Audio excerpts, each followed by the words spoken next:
Alright, I'm back at Magic Springs. First time in 3 years. When I was here in July of 2017, that was before I really knew much of anything about roller coasters. I just knew that I liked them, pretty much. I didn't know what B&M was, didn't know what RMC was, or Intamin or anything. And, but that changed just a couple weeks after my visit to Magic Springs in 2017. I found Coaster Studios, his video on the Steel Vengeance analysis. And yeah, that was all it took. I was gone from there.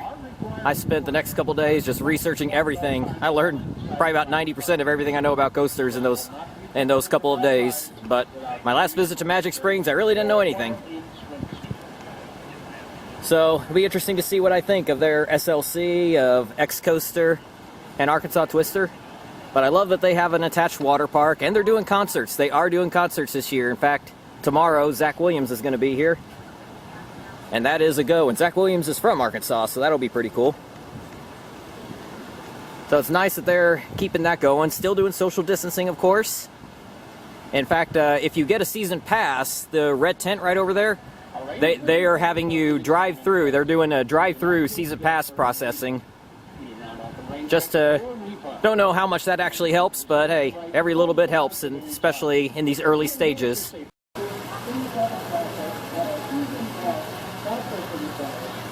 And inside Magic Springs. Another thing about that 2017 visit, I did not bring my camera in. I did bring it in for the concert. That was a Sabrina Carpenter concert.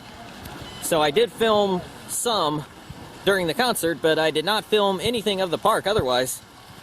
So I didn't even get this entrance. I don't even know if I even recognized this entrance when I was here then. I like that. This is a lot better than some bigger parks that you get. So the water park and amusement park area kind of blend together in some spots. Over here you got the surf machine thing, you got these mat slides, racers.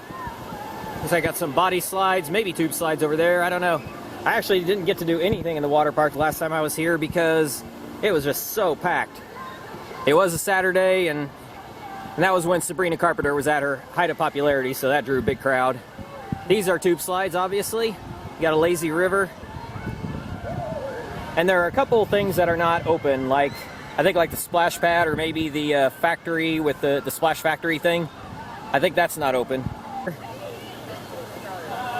Another one of the water park entrances. Looks like that's the wave pool over there. That's what I did while the park was packed that day. So I just laid out in the sun and swam in the wave pool.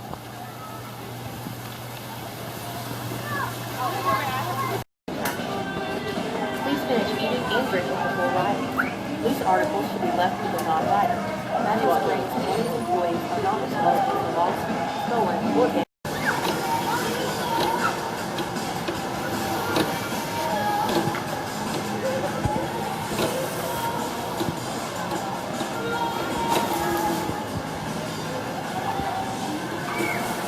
There was a lot of stuff I missed the last time I was here.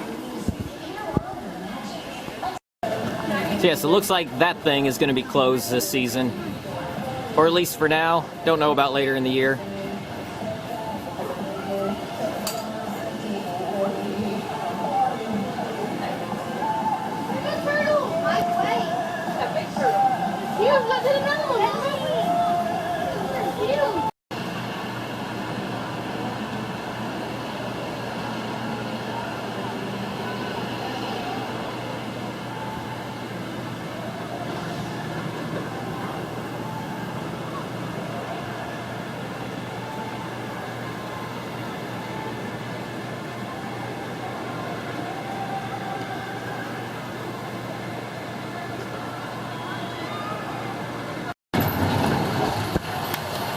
Oh yeah, this is one of those E&F Miler kiddie coasters. I love these.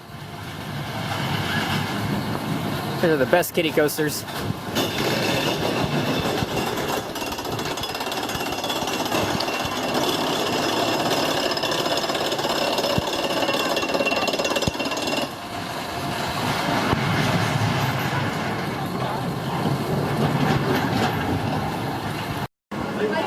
Alright, I've completed Magic Springs coasters now. Took 3 years, but I finally got the last remaining credit. Of course, 3 years ago I was not counting coasters, so I wouldn't have cared. It's even a little bit of a terrain coaster. You see how it goes into a trench? Yeah, take that, Montu. Diamond Mine Run does trenches even better than you.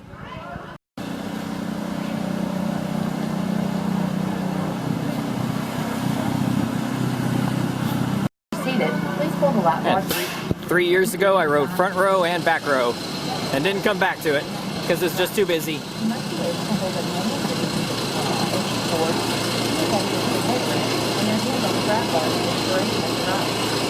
During the ride, please hold on tightly to the hand in front of you. Do not let them move in the air. That is a freaky moment there, Forward throughout the entire ride. especially in the front. Inside the ride at all times. Once the ride comes to a complete stop, please exit carefully to your right.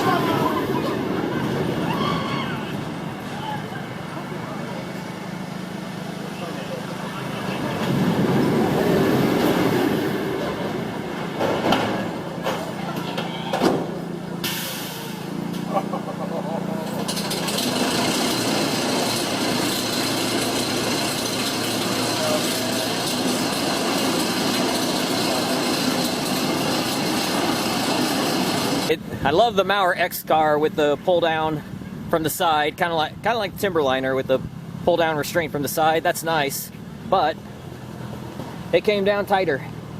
That was the bad part about it. So I could barely breathe when we got back to the brake run, or actually halfway through the ride, I could already barely breathe. There is a seatbelt, so it's not just the pull down lap bar. You actually have you do have a seatbelt that goes over you first, and then the lap bar. During the ride, please hold on tightly. And my first two rides that I've done so far, the Mine Train and this one, they spray everybody's hands as you come into the station. Arms and legs inside So the that's a ride really at all good thing. times. Once the ride comes to a complete stop, please exit carefully to your right. That's something we're not doing at Frontier City. You could do it yourself, but they didn't spray everybody's hands. They're doing it here. And Big Bad John, the Aero Mine Train. I'd say it's one of the better Aero Mine Trains I've done, but I seem to always like the mine trains. There's 3 lift hills. You get a couple of airtime moments there towards the beginning of the ride. I think it was before the second lift hill. So a couple airtime moments, a couple helixes, and it goes off into the woods. So got nice visuals as you go along.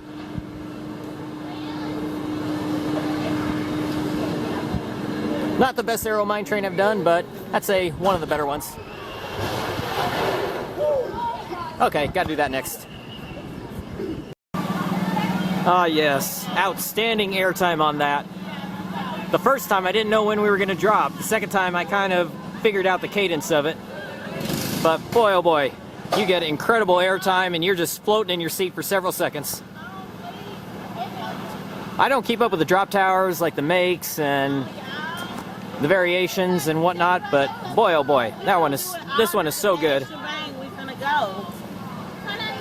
I really like this one. As far as airtime goes, this might be one of the better ones that I've done. Well, I remember walking all over the place trying to find out how to get to this thing. I walked past this over that direction on the pathway, like way off over there. Took me a long time to find this pathway to get over to it. This one you can easily see from the highway.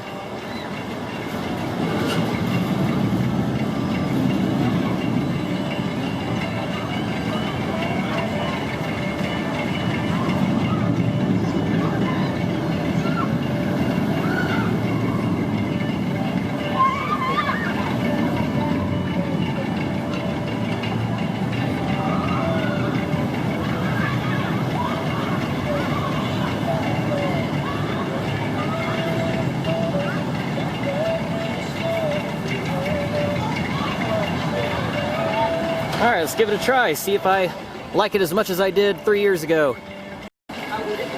So, I've done 4 rides on Gauntlet, a couple in the 3rd row, did the front and back. So, the question, does it still hold up as my second favorite Vekoma SLC? And I would say, yes, it does. For the most part, it is smooth. It has a couple shaky moments in there, but I would say it's maybe the smoothest of all the SLCs I've ridden, along with Twisted Typhoon. I would say those two are the smoothest. A couple little jolty moments, maybe, depending on the row you're sitting in. That first ride I got in the third row, it actually was smooth the whole way through. But then this last ride, the fourth ride I got, was also in the third row. I wanted to give it another try, and yeah, I don't know why. The first ride in the third row was perfectly smooth, and the fourth ride, also in the third row, had those couple little shaky moments on it. Not bad. I gotta say though, this moment right here, behind the lift hill, that right there, that wave turn, that is pretty cool. You actually do get airtime on that. I got really good airtime in the front row. Third row had decent airtime. I don't remember getting airtime on that moment in the back. But yeah, that's a pretty cool airtime moment. Not strong airtime, but still you get some. And it's pretty interesting having a wave turn on an invert. And Vekoma's the one that did it. And they did it in the 90s. That's when this model type was made, when it was designed. So they did the wave turns long before RMC was even a thing. But yeah, when I put this at number 2 in my countdown a few weeks ago, yeah, this confirms it. It's either number 2 or number 1. So Riddler Revenge at Six Flags New England has the best restraints of any Vekoma SLC I've ridden, but it still rides shaky. It rides shakier than this one. That's why I like this one better.